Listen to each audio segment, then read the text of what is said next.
faces. We are restarting these diplomatic dialogues. I think we can turn off the music. That's done. And today we have a very, very special guest, Ambassador Viguerie. Your Excellency, thank you for agreeing to come here. You're a very fresh, very new person to Kyrgyzstan, but we know that it's not your first time in Kyrgyzstan, so we'll talk about that. And Ambassador Viguerie is from Virginia States. I think it has the biggest number of presidents' homes, right? Yes, and about 2/3 of the internet goes through Northern Virginia now. So. Okay.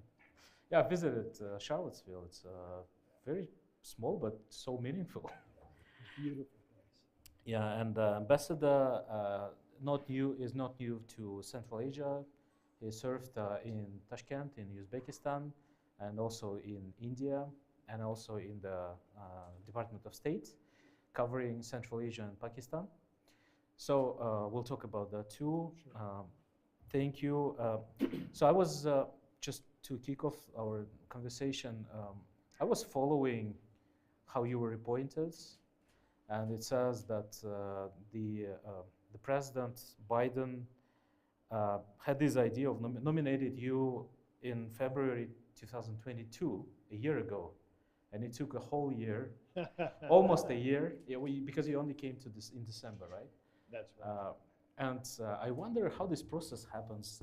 Did you have other options, and how exactly you were choosing to come to Kyrgyzstan? Why that? Were there other options? And what do you feel about this idea? Sure. And first, good evening, everyone, and really thank you so much for coming out. Yeah, I'm a career Foreign Service officer. That means I'm a career diplomat. And I've been a diplomat for about 31 years, worked for the State Department, as you mentioned, in many different places. So I had reached a point in the career where you either become ambassador or you find something else to do, usually outside the State Department. And I was quite lucky to be approached to be the ambassador, U.S. ambassador to Kyrgyzstan. I had been here about 11 years before for a very brief time. And what I saw I really liked. I know Bishkek's changed a lot in 11 years. We certainly didn't have things like this in Bishkek 11 years ago. But the reason I wanted to come to Kyrgyzstan is because I saw the natural beauty of Kyrgyzstan. I saw how warm and hospitable the people were, even on my short visit. And I liked the openness of Kyrgyzstan. As you mentioned, I'd spent time in Central Asia and other places like Tashkent for a couple years. But I saw in Bishkek an openness to different ideas. And in a way, it sort of reminded me. Just a little bit closer, please. Closer? Yeah. Yeah. Sorry, folks. Can you hear me in the back? Yes. What I found here with this openness reminded me of the United States in some ways, that people were interested in different ideas, in free speech and free thought. And there's also, I would say, sort of a spirit of the frontier, both in the United States and here in Bishkek. So we wanted, my wife and I, Catherine, wanted to come here towards to serve the United States interests, of course. That's why they hired me. But also to see what we can do with the Kyrgyz government to promote prosperity, good health, education, security. So, sorry, that was a rambling answer, but I think in the end, I'm very happy to be here in Bishkek and in Kyrgyzstan. So, you've served in Uzbekistan, and it's a country that is very close to us. During your time here, and I know it's not too much time, but still, what do you think is the difference between the places and people, maybe? You're going to get me in trouble now. Uzbekistan's a beautiful country, has amazing historical monuments, and is going through a real change, certainly a change from when I was first there in 2016. And I think with Kyrgyzstan, there has always been an openness. I would hope it could be preserved, but an openness and a creativity that is really important, particularly when you're talking about encouraging a creative economy. Because without that openness, you're not going to get a creative economy. Yeah. I think I stayed out of trouble. Yeah, but you've mentioned the main point. Thank you for covering creative economy. And I know that you did that when you met Prime Minister, and thanks for that. I also think that this is the main chance for Kyrgyzstan to leapfrog. I don't think there are any other here. So thanks for supporting that and pointing that out. What would you consider as a success? I mean, what after years that you will spend here? Yeah, it's still early days. I've only been here 3 months, and I'll probably end up being here about 3 years. So, but when I look ahead, I don't have a crystal ball to predict things. But I can say that there are certainly areas where the United States and Kyrgyzstan can work together. I mentioned health and education, and that education is mostly primary education. And one of the focuses we have is on English language education, and I can tell you that both President Japarov and Chairman Japarov were very interested in encouraging English language training. And I mention that because, to my view, English language is also, for better or worse, a key part of developing creative economy and digital economy, because it, in many ways, is the international language of technology. So I would love to see, when I leave here, a lot of schools in Kyrgyzstan that have English as part of their curriculum. Yeah, thank you. They all have, I think, but not very efficient, maybe. Yeah, sort of English on steroids, I think, is the idea here. Yeah. So there is a feeling that recently the US have been quite loyal to Kyrgyzstan. I mean, for me as a citizen, it sounds like that. And I see, I had a conversation with a few people from Russia who came here to get Kyrgyz passport because they think it will help them in the US. And I was very surprised. They said, like, I met a woman who said her son who studies in US, he says, "Mom, if you want to give me the best birthday gifts, present me Kyrgyz passport." Because here in the US, you know, people with Kyrgyz passport, they can stay longer, they get the visa easier, and you know, we know that you've opened additional slots for the visa interviews. Thanks for that. And how will it develop in the future? Yeah, that is really an important point. And you know, visas can be sensitive topics sometimes, particularly if you've gone to the embassy and didn't get the visa. But our goal is to encourage legitimate travel to the United States.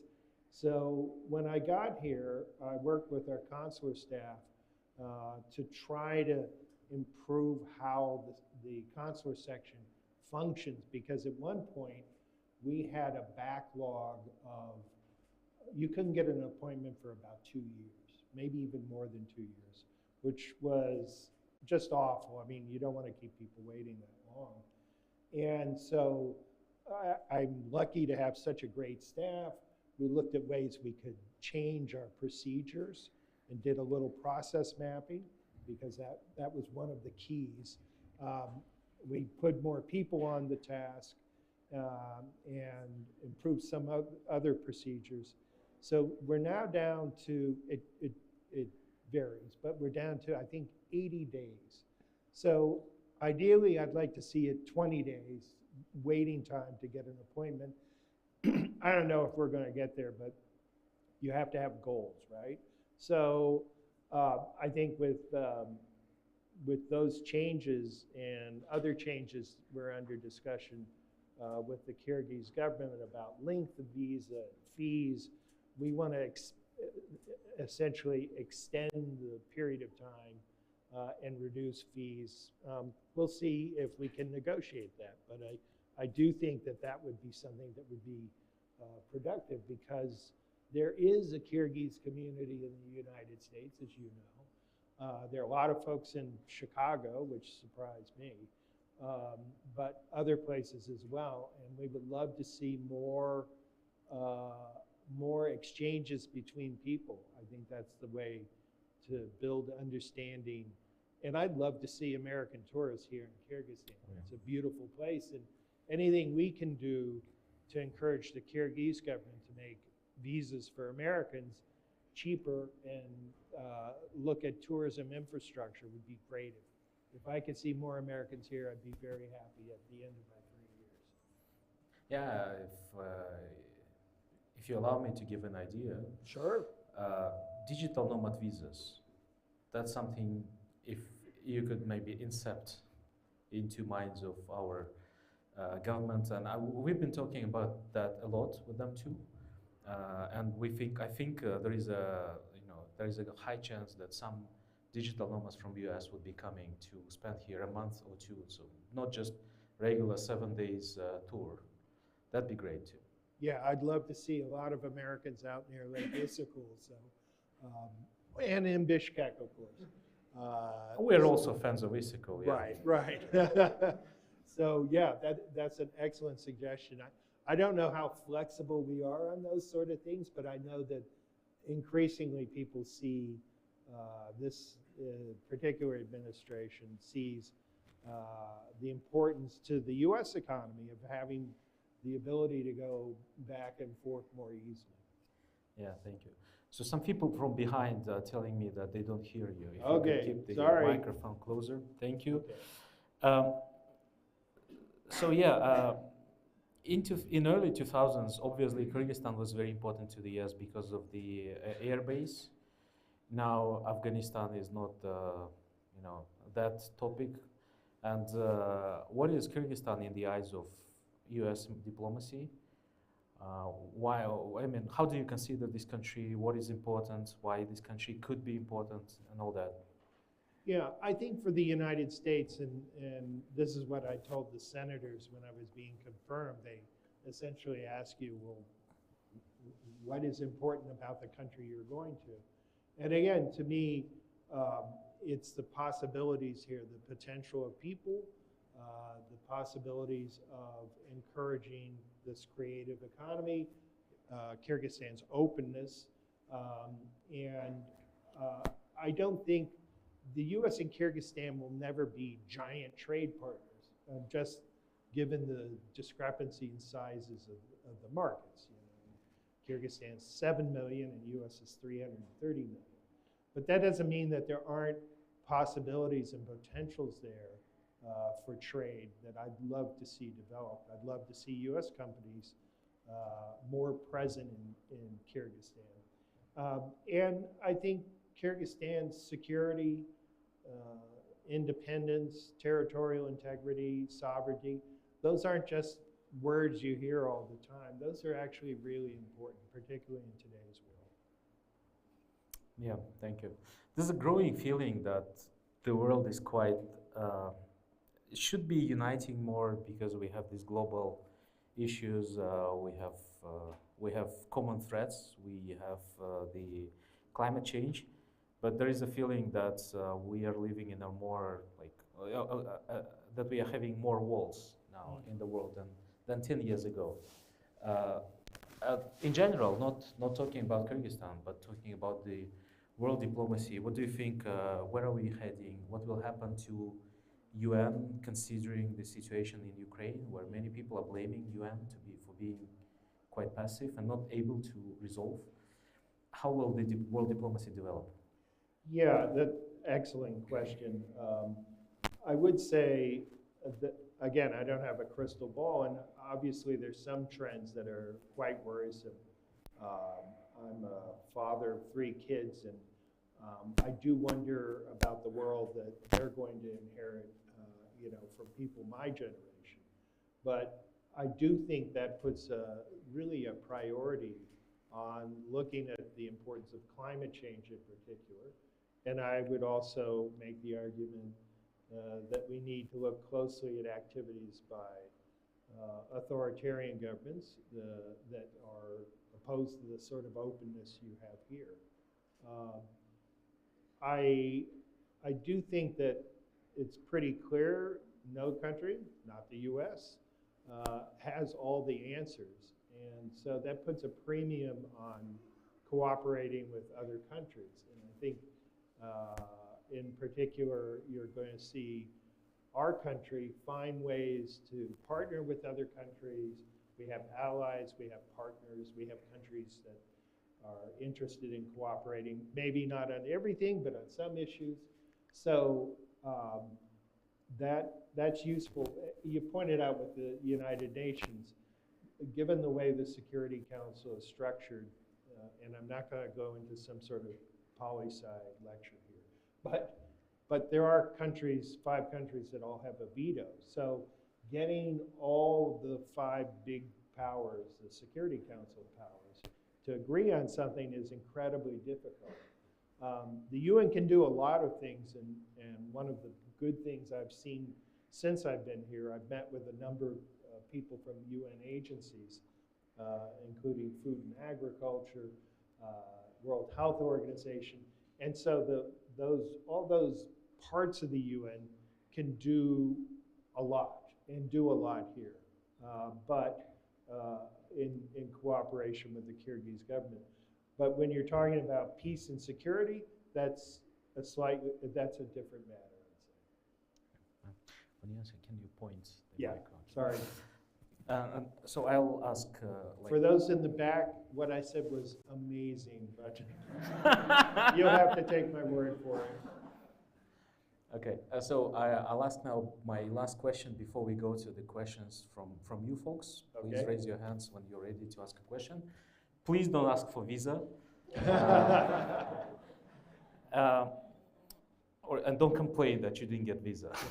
Let's talk about more important common issues. So my last question here, I think it's very important to touch in general. So there is a lot of discussions about AI, and of course most of the AIs are being developed in the US, and this is really disrupting, and we see that it's developing much faster than many people expected. How do you see this process? How do you use AI? Do you somehow in the US embassy, do you use it? Well, I'm just hopeful that AI, ChatGPT doesn't replace me, at least I don't think it will yet. It is really striking, and I'm no expert, but I saw a piece the other day. Whoops. They're trying to fix your mic. Oh, okay. I saw a piece the other day that said that the chatbot, the ChatGPT, now has 100 million users. Yep. Well, it was only released last month, so that's striking. And I think with any new technology, there are going to be concerns about who controls it, who runs it, what is the impact. And I think on the one hand, when you look at the sort of foundational program that underlies this chatbot, it's really amazing and could really be useful for lots of different applications other than the chatbot. And on the other hand, there are already some stories out about the chatbot saying his name was actually Sydney, and that it loved the person putting in the prompts. But that was only after hours of using the chatbot. So clearly there are limitations here on the chatbot. I do think it needs to, it's that balance between control and letting the creators build something that's going to be useful to a lot of people. And people are already, 100 million people are already on there. It's really striking. I don't have, certainly I don't have the answer or an answer, but I think it's technology can be morally neutral in some ways. It depends on what you're going to do with it. Yeah. Okay, just follows us, right? Yeah. People. So if who wants to ask a question? Oh, in the back. Да? Catch. Okay. Передай, пожалуйста. Hi, Your Excellency. Thank you for bringing up the creative industries to your meeting with the Prime Minister. First of all, my question is, during your time here, is there some core focus of the U.S. policy in the Kyrgyz Republic, maybe 2-3 major things you want to focus on? Thank you. Yeah, I'd say three things. One is economic prosperity, and clearly facilities, institutions like this have a huge role in encouraging a dynamism in the Kyrgyz economy, which creates jobs and also creates other employment. I think in the past, many Kyrgyz obviously went to Russia to work. I'd love to be able to see Kyrgyz who are able to afford to stay home because the economy is dynamic enough to support that. So I'm not sure I'm giving you your three, but all these things are interrelated: support for the creative economy, English language training, and honestly, physical security issues like border security. Those are all important. Thank you. Yes. Hello, Mr. Viguerie. Your Excellency. I have a question. Can I stop you? You don't have to call me Your Excellency. Thank you. All right. So I have a question related to the diplomacy. What's the most powerful tool to resolve international conflicts wars, in your opinion? How do you see this? Well, I think the short answer is dialogue, being able to talk to people. And that doesn't mean just being able to talk to people who agree with you. But it's important to have allies and partners that work together. Also, being able to talk to people you don't agree with. That's one of the first steps to looking at a problem or a conflict. But it's easy for me to say that, but it can be hard to actually do that in practice. Yes, in the back, halfway. Hello, I just want to ask about your professional experience, Oh. because we are the IR students and we are really interested in your steps forward becoming an ambassador. And could you tell about that? Thank you.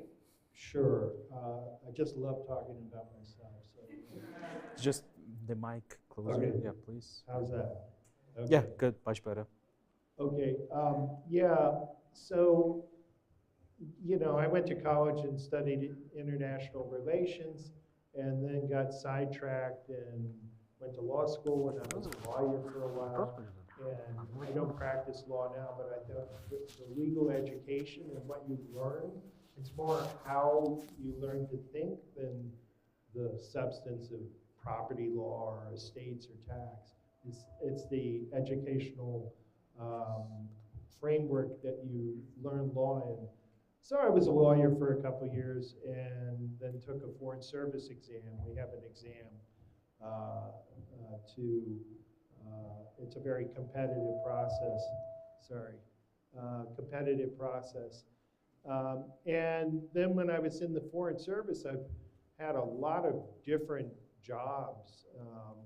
I did visas at one point. I know I shouldn't raise visas, right? But I was a visa officer, actually for a couple of years in Brazil and in Bangladesh. And then after that, I sort of focused more on political issues. That's my background. And then served in a number of countries, India twice, Afghanistan, spent a year in Kabul working on rule of law issues, Uzbekistan, and then in the State Department I had a number of jobs that also focused on South and Central Asia. So it was sort of a natural progression for me to come out here finally as the ambassador to Kyrgyzstan. I've known a number of the past ambassadors, and they sort of encouraged me as well. So it's been a great career. I know a number of Kyrgyz diplomats too, and I think they've been pretty happy with how a diplomatic career is. You'll certainly travel a lot, and if I had to think back, I have three kids. Oh, my youngest is 21.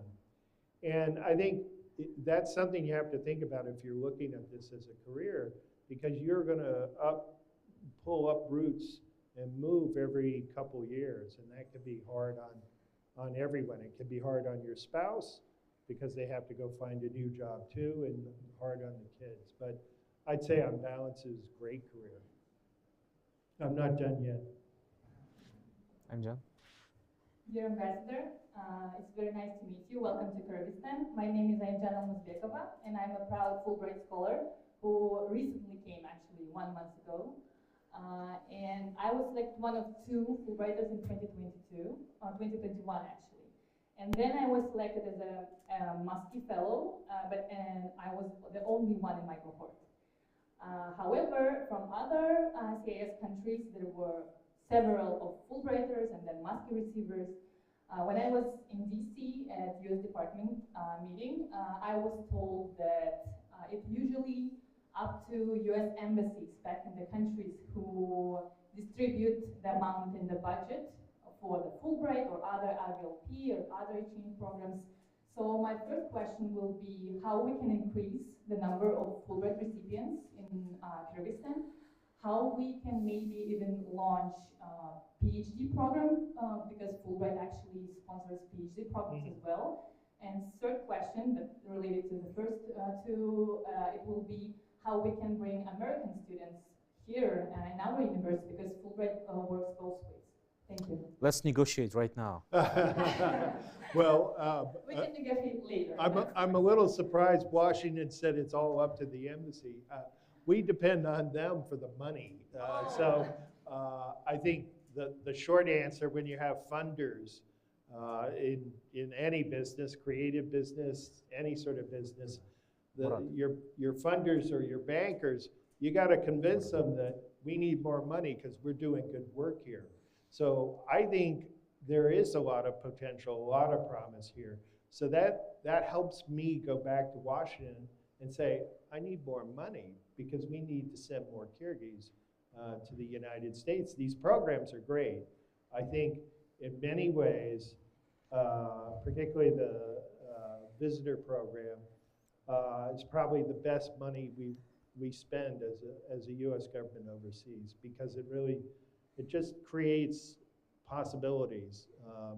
And when the person who gets the training comes back, they come back with a better sense of the United States, but also of what they can do in their own country.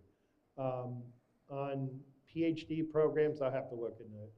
On the question of more Americans here, they can be tourist statistical or doctoral students, or I would love to see that. And I know it's been an issue in the past that there aren't a lot. I think as the good word gets out about how open this place is and how there are places like this, you might have more interest in Kyrgyzstan. I think you know, since you were there, most Americans, I think only 25% of Americans have passports. So the world US is a huge country. And there is, I'd say, growing interest in living and working overseas, but we have a long way to go. Yeah. But we are open to collaborations always. Thank you. Good? Thanks for coming back. I'm John. Yeah. Good evening, Mr. Ambassador. My name is Murat. I'm a software engineer and a co-founder of an educational startup. So when it came to publishing an application on Google Play, we faced a problem. So in Google Play, Kyrgyzstan is not the list of countries whose citizens are allowed to publish their applications. So I wonder, okay, so Turkmenistan is on the list, and Uzbekistan, and all other Central Asian countries, excluding Kyrgyzstan. And that's kind of interesting. And I tried to solve it myself, and I talked to their support, but they didn't have an answer. And I was wondering, is there a framework in which we could, embassy and us developers and maybe American companies sit together on the table and discuss the issues and try to solve it?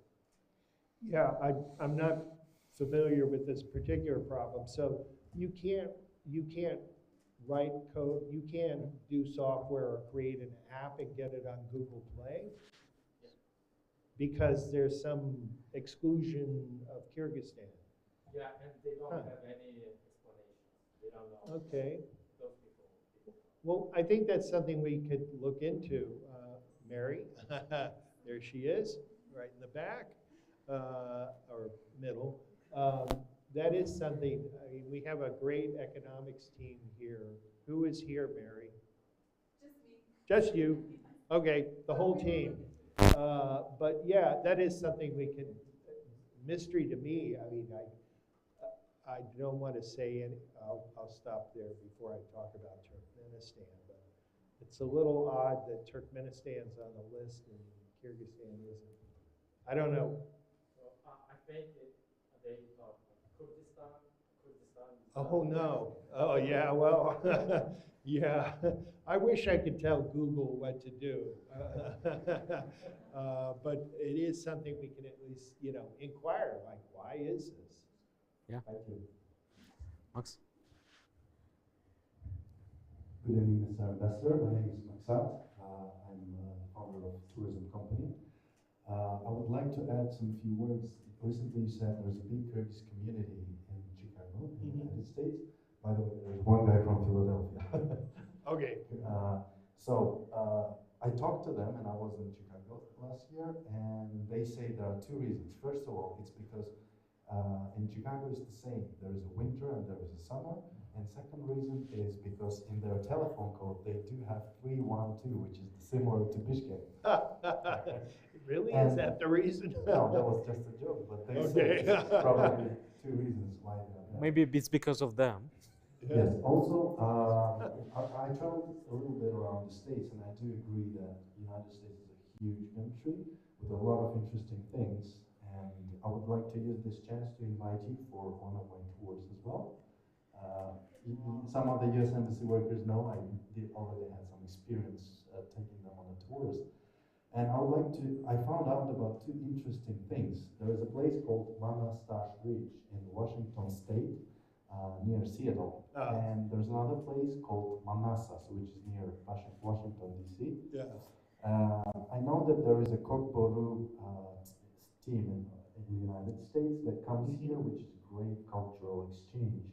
And I thought about that maybe that would be a great idea to bring some more, to make some more cultural exchange, and let's say bring different ethnical groups from the United States and make a tour around Kyrgyzstan.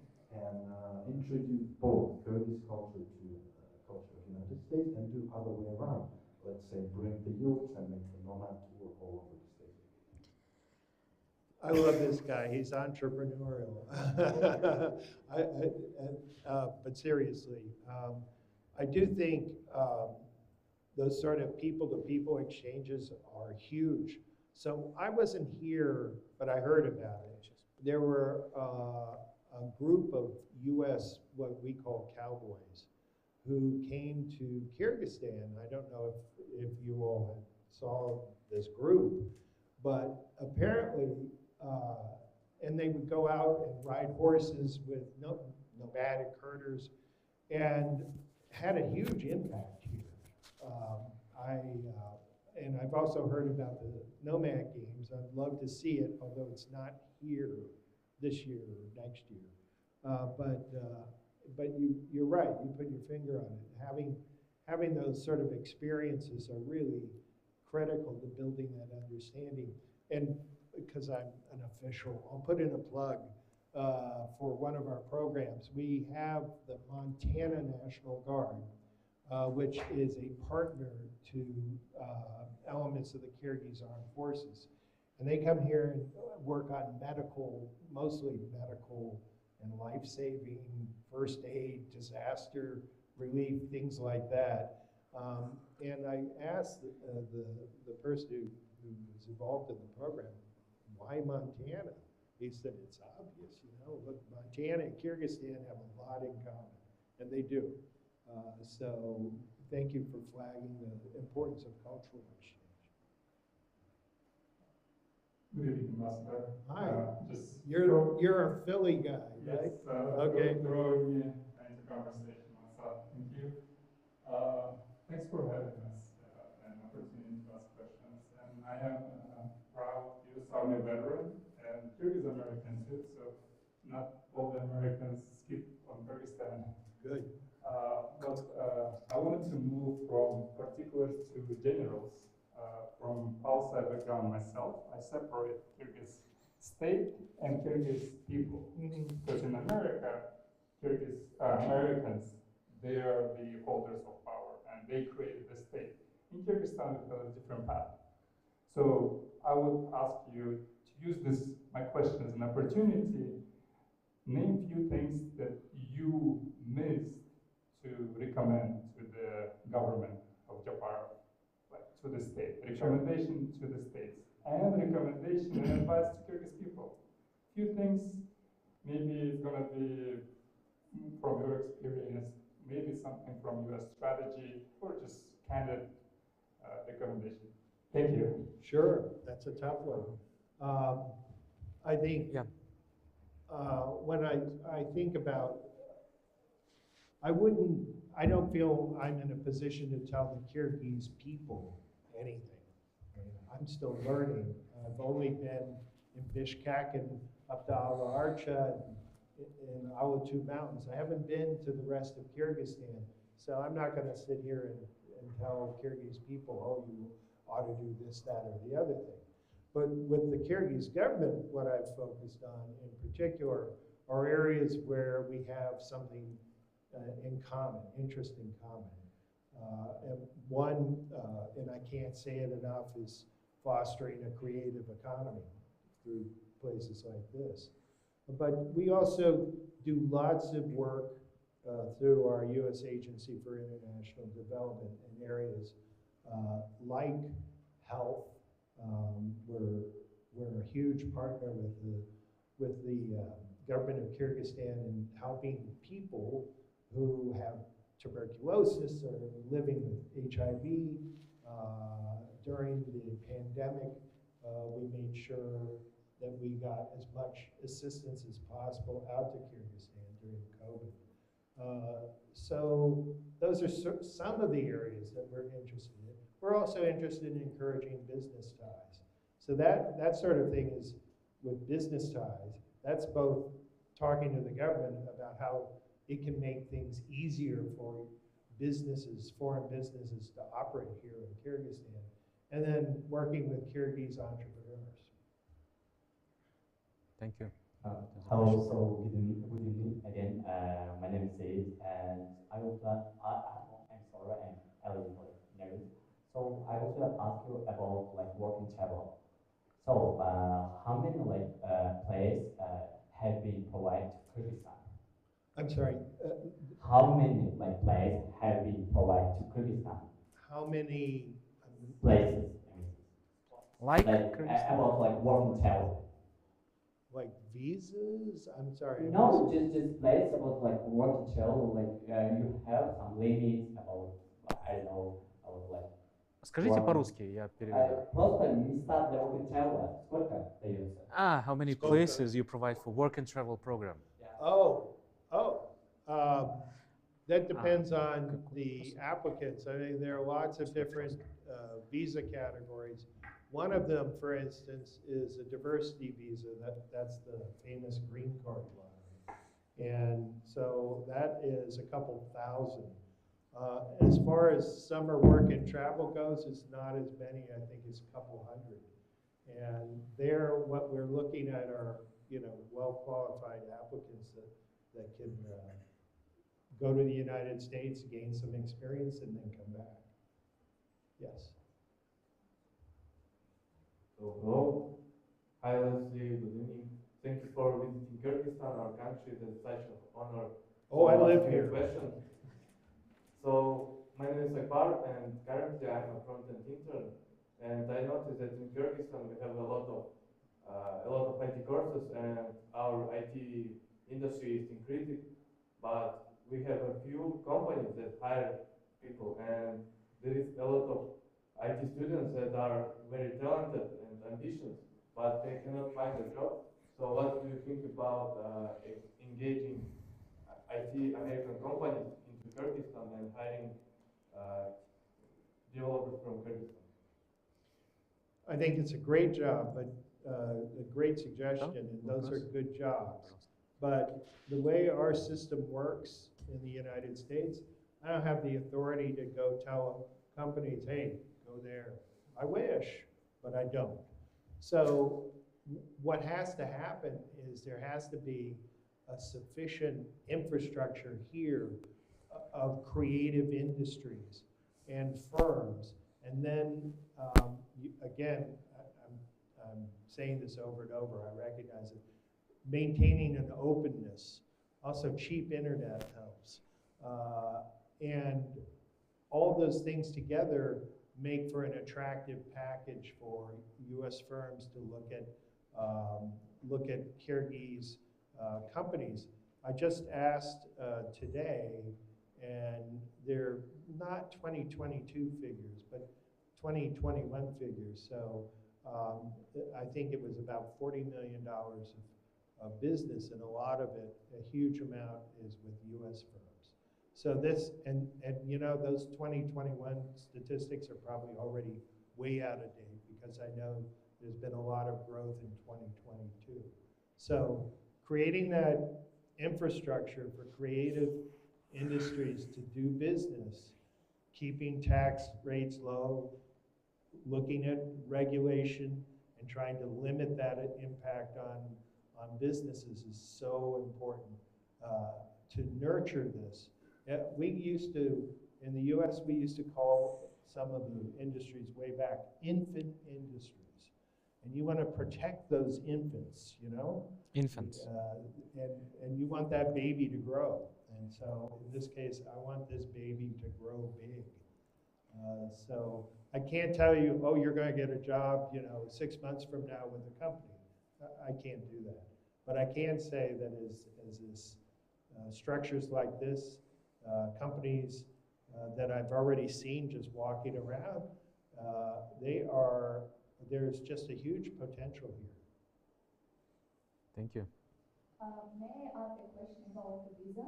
Yes, you said you do. But anyway, you said that you have an experience of working the visa product, yes? Yes. And so did I. And when I was working there was a problem with the boats that were making the appointment instead of the people. Yeah. And it was a huge problem for the ones who wants to get the visa, because most places were already taken.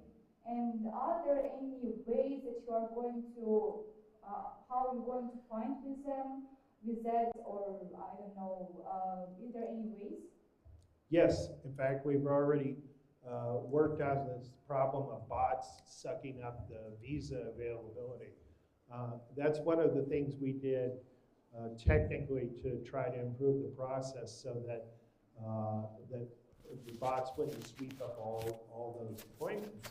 And we've also been encouraging that you don't need to go through some visa broker or get online. And I'm talking to a crowd that's comfortable getting online. Not everyone is.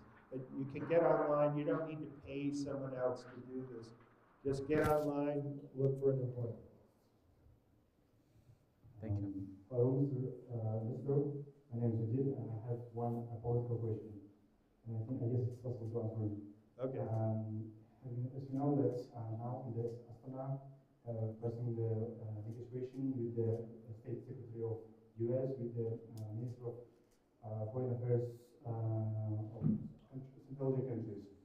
And what we can expect of this negotiation in the interest of Kyrgyzstan and Central Asian region? Thanks. Oh, well, thanks. Topical question. Yes, the Secretary of State, Anthony Blinken, was in Astana yesterday, and he met with 5 foreign ministers of Central Asia. It's a group called C5, C5 plus 1. And there are a number of projects with the approximate value of this year of about $100 million to encourage regional cooperation, essentially. Central Asia is one of the least economically integrated regions in the world. So a lot of it is encouraging cooperation among the 5 countries, and then looking at connectivity issues in particular.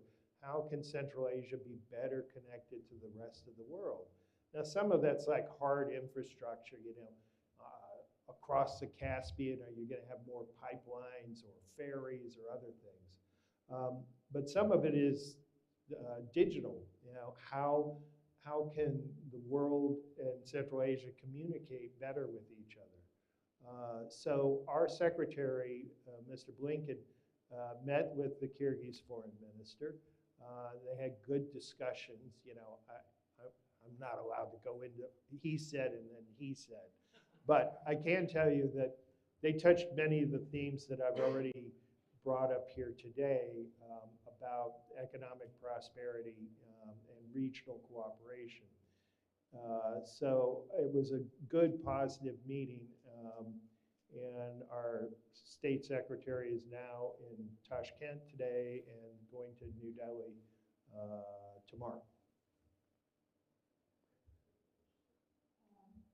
My question is, in Kyrgyzstan, we do have list of countries they can cross the border without a visa, and I know that USA also do have list of passports that they can cross the border without visa. And how do you think, is there any chance in the future that Kyrgyzstan and USA can become one of those countries? And you said that you were in Kyrgyzstan 1,000 years ago, and you are here now. And you said you have, you see the differences that Kyrgyzstan is doing much better. Yes. And do you think that this is possible, and how long probably gonna take? Because Kyrgyzstan and USA do have a lot of cultural diversity, I guess. For example, about the laws, I think in USA, in some of the states, they're allowed to have a gun and something like that, and here in Kyrgyzstan, it's not. So, yes, that's my question. Okay. Wow, gun control. So let me touch on that first question, which is about whether how could you have visa-free travel to the United States? And there are a number of countries that do have visa-free travel to the United States. The primary requirement, and it's a legal requirement that our Congress has put in place, is they look at how many people get visas, and then, you know, a student visa or a business visa or a tourist visa, they get the visa and then they stay. It's called visa overstay. So it's sort of a mechanical thing, like how many people are overstaying their visas. And what they want is a very, very low number. And we're not there yet with Kyrgyzstan, but it's certainly something to aim at. And I think we'll see. It's hard to predict that in the future. On cultural differences, yes, there are a lot. And we don't have time tonight to go into all the different cultural differences. But I'm learning myself a little more about Kyrgyz culture. They've already had me learn a couple phrases. I'd like to learn more Kyrgyz. I should have said Salamat Sistarabi, when I started. Bad on me. And again, I'd like to travel to a lot more of Kyrgyzstan because I know there are various regional differences, geographical differences, cultural differences. So that's something I'm really looking forward to. And your last part, if I can remember, 11 years ago, not as much traffic. So the traffic is pretty tough. And there's a whole lot more building going on. So it's really remarkable. 11 years ago, I don't know if you all know where the U.S. Embassy is south. It was not quite alone out there in the south, but there weren't a lot of buildings. Now I go out there, there's like a forest of buildings. So it's really remarkable. I was quite surprised. Yes. Hello, Mr. Ambassador. My name is Andreas. As we know, currently the trade war between U.S. and China is going on. And my question is, how can this trade war between these two giant economies impact our Kyrgyzstan? And how can Kyrgyzstan benefit from this? Thank you. It's getting easier. Yeah, really. These questions are getting harder and harder. Trade war. Look, I'm not a China expert, so I'm not going to tell you how those Chinese trade discussions go. But I do think there are always possibilities. There are openings if trade in one area is limited, if Kyrgyzstan has the ability to move into those markets. We've seen that already with countries like Bangladesh and Thailand, where they make mostly textiles, but other things that are affected by our trade disputes with China, and so industries have moved there. Off the top of my head, I can't tell you, yes, build big textile factories here. Hello, Mr. Viguerie. My name is Alina. I want to ask you, as an IR student, again, one of the main functions of embassy is to collect information about the country, and I want to ask you how you collect. How do I collect information? I have a great staff. So, I mean, yes. So, which resources? Okay. A lot of it, diplomacy is sort of old-fashioned. In fact, that's one of the knocks against it, that we aren't, high-tech enough. But sometimes it's just, we would say, shoe leather. That means if you're an officer who's trying to learn about another place, you have to go meet as many people as possible. So the officers, the Foreign Service officers, diplomats who work for me, their job is to go out and go talk to as many people as possible. So in fact, if I go to their office and I see a bunch of people sitting around looking at computers, I say, go, get out there. I mean, our job is to learn from a wide range of people. That's why we talk to lots of different people. In my case, I'm talking to people like your prime minister, for instance, or various ministers. So that's one way of collecting information. But we go way beyond just talking to government people. We want to talk to people, entrepreneurs, business owners, civil society, media. We want to talk to all those people. And then we take all that information and essentially make reports back to Washington about what's going on in Kyrgyzstan. Yeah, the last question. Okay. Good evening, Lesslie. My name is Babur. I'm the representative of Kyrgyz American Association for the Development of Logistics Services. First of all, I want to thank Daniel and you for your time for such an opportunity. So, just briefly, our association, as you know, lots of immigrants from Kyrgyzstan working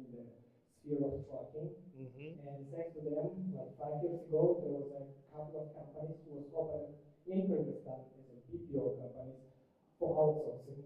And for nowadays, our association is trying to implement some of American business stuff here. So we're trying to improve our knowledges. And I was wondering, how do you think, what's the best way to cooperate with U.S. Embassy to increase the level of knowledge in this sphere? Thank you. Well, thank you. No, this is, it's funny, this is, you're not the first person to talk to me, excuse me, about trucking and distribution. I know that there is a strong Kyrgyz component in the United States that's involved in trucking. I didn't know that until last month or so. There are a lot of Uzbeks as well, but a lot of Kyrgyz. So we're interested in this area in particular, so you should talk to the U.S. Embassy. Mary, put your hand up. There you go. Mary, and one of the things that we're trying to work through is, are there ways to encourage both economic links and people-to-people links in the trucking industry? So it's way too early to go into any details because we're still working on that. But it's certainly, it's a little bit of a niche, but it could be a very productive one. Thank you. A couple of closing questions from me. Sure. I don't know which of them you will find harder.